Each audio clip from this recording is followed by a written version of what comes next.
चिलचिलाती गर्मी में किरण रसोई में चावल धोते हुए पसीने से भीगी पड़ी थी।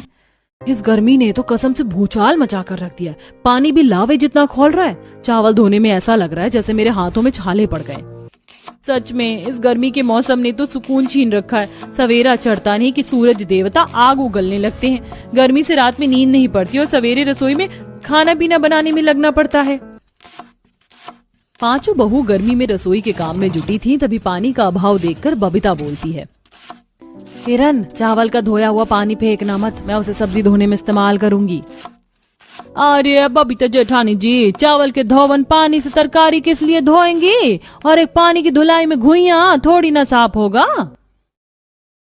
और कोई चारा भी तो नहीं है फुलवा, रसोड़े में चुल्लू भर पानी भी नहीं है। जो पानी था उसे खाना पीना बनाने में इस्तेमाल कर दिया।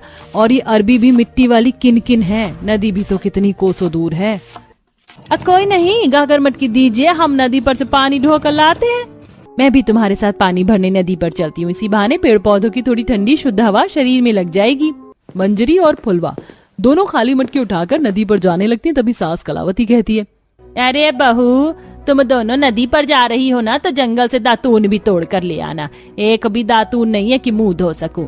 और अगर सूखी लकड़ियां मिल जाए तो बटोर कर ले आना। शाम को ईंधन लाने के लिए जंगल नहीं जाना पड़ेगा। ठीक है बड़ी जेठानी जी। गरीब कलावती अपने 5 बेटे, बहू, पोते पोती के साथ पुराने किराए के मकान में रहती थी। पूरे परिवार को भयंकर गर्मी का प्रकोप झेलना पड़ता, जिसका कारण रसोई और घर पर पक्की छत नहीं थी, बल्कि टीन की छत थी, जो कि गर्मी में काफी तपती थी। इस गर्मी में तो मौसम में आग लगा रखी है। जमीन भी जलते कोयले जितनी सुलग रही है। ये गर्मी का मौसम केवल अमीरों के लिए ही सुकून भरा है, जिनके घर में एसी, कूलर, फ्रिज सब कुछ लगा है। सोने के लिए ठंडी ठंडी हवा और पीने के लिए ठंडा ठंडा पानी मौजूद है। हमारे लिए तो गर्मी का मई जून का महीना पानी के बिना काटना कितना भारी पड़ता है। सर्दी में तो फिर भी सप्लाई का पानी आ जाता है। बातचीत करते हुए दोनों बहू नदी पर आ जाती हैं, जहाँ काफी ज्यादा ठंडा सुकून और शांत वातावरण था। इतनी कड़ी गर्मी में भी नदी का पानी कल कल बह रहा है। चलो एक एक डुबकी मार लेते हैं। इतनी दूर चिलचिलाती गर्मी में चलकर आने से पूरा शरीर पसीने चिप चिप कर रहा है। दोनों बहू नदी के ठंडे ठंडे पानी में छबक छबक के नहाती हैं। तभी मंजरी को नदी के बीचों बीच एक सुंदर सा हंस बैठा हुआ दिखाई देता है। ये फुलवा, लोग तो बोलते हैं कि नदी के बीच वाले भाग में पानी बहुत गहरा है, फिर वो हंस नदी के बीचों बीच कैसे बैठा है? मंजरी, पंछी परिंदे को धरती जमीन की जरूरत थोड़ी पड़ती है, वो कहीं भी उड़ फिर कर बैठ जाते हैं। चलो जल्दी से मटका भर लेते हैं, फिर दातून लकड़ी लेकर भी घर चलना है। पानी लेकर दोनों बहू जंगल में आती हैं, जहाँ किसी सदाबहार वन की तरह पेड़ पौधे झमाझम झूम कर हवा प्रदान कर रहे थे। कुछ लकड़ी का काटने छायादार पेड़ों के नीचे बैठकर हवा खा रहे थे।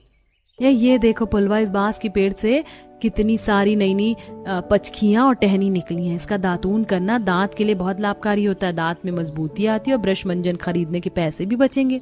अरे वाह, तुम्हारा खोपड़िया का धांसू जुगाड़ है। देखो कितने सारे नारियल के सूखे पत्ते गिरे हुए हैं। इसे काफी अच्छी आंच लहकती। इसके पत्ते भी कितनी झाड़ीदार और मोटे हैं। एक पत्ता झोंक कर एक टाइम का खाना पीना बन जाएगा। दोनों जुगाड़ू बहू जंगल से सूखे पत्ते, लकड़ी, दातून, पानी लेकर घर आती हैं, जहाँ मकानदार चेतन लाल आया हुआ था। अरे मैंने तो तुम जैसे भूखे नंगे परिवार वालों को अपना मकान देकर अपने पैर पर कुल्हाड़ी मार ली। हर बार का धंधा पानी बना रखा है, कभी किराया टाइम पर नहीं देना होता। चेतन लाल जी, आप तो हमारे गरीब परिवार वालों को ऐसे खरी खोटी सुना रहे हैं जैसे हम आपका किराया खाकर भाग गए हैं। ऐसे कैसे किराया खाकर भाग जाओगे? चेतन लाल नाम है मेरा। गर्दन पर चढ़कर किराया निकलवाना और वसूलना आता है मुझे। अच्छे से या तो 2 दिन के अंदर मेरा किराया भरो या मकान खाली करो। अकड़ू मकान मालिक पांचों बहू के परिवार को घर खाली करने का धमकी देकर चला जाता है। तभी राजू पिंकी रोने लगते हैं। पापा, चाची, दादी, क्या खड़ूस मकान वाले अंकल हम सबको घर से निकाल देंगे। इतनी गर्मी में हम कहाँ जाएंगे? फिर नानी के घर? नहीं राजू, नानी के घर में माँ हमको रहने नहीं देगी। अब हम लोगों को रोड पर ही रहना पड़ेगा, जैसे गरीब लोग रहते हैं।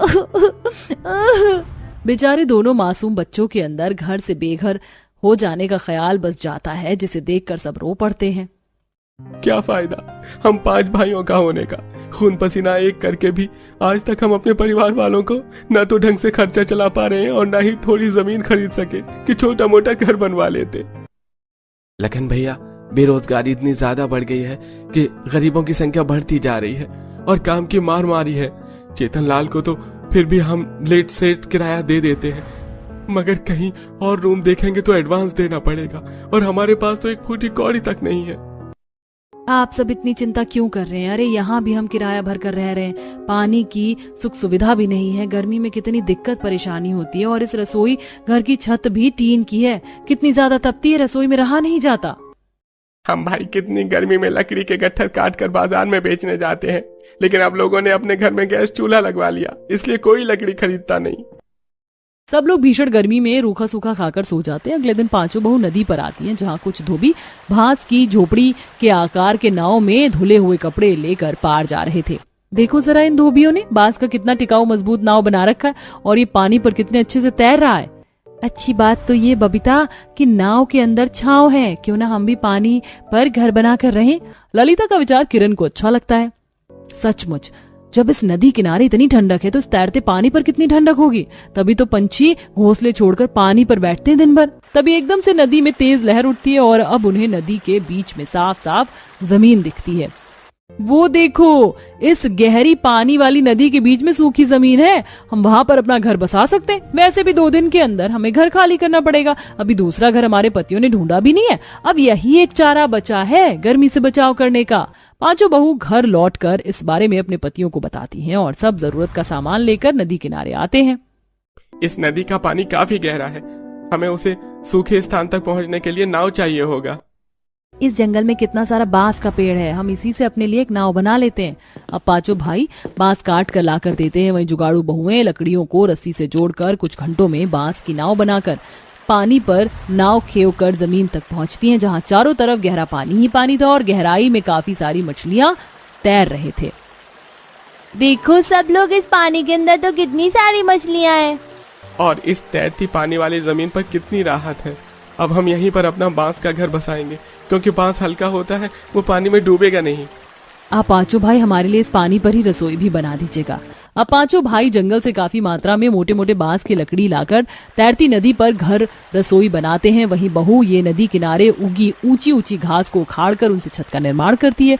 2 दिनों के संघर्ष के बाद उनका पानी वाला रसोई और घर तैयार हो जाता है। ये बल्ले बल्ले, अब हम लोग इस तैरते पानी वाले घर में मीठी मीठी नींद सोएंगे और मम्मी चाची हमको अच्छा अच्छा खाना बनाकर खिलाएंगे। पांचों बहुएं पानी पर तैरती बांस वाली जुगाड़ रसोई में बड़े आराम से ठंडी ठंडी हवा खाते हुए खाना पीना बनाकर सबको खिलाती हैं और जीविका उपार्जन के लिए जंगल से ही घास की झाड़ू चटाई, हाथ पंखा, कालीन बनाकर बाजार में बेचती हैं, जिससे उनके घर का खर्चा आसानी से निकल जाता है।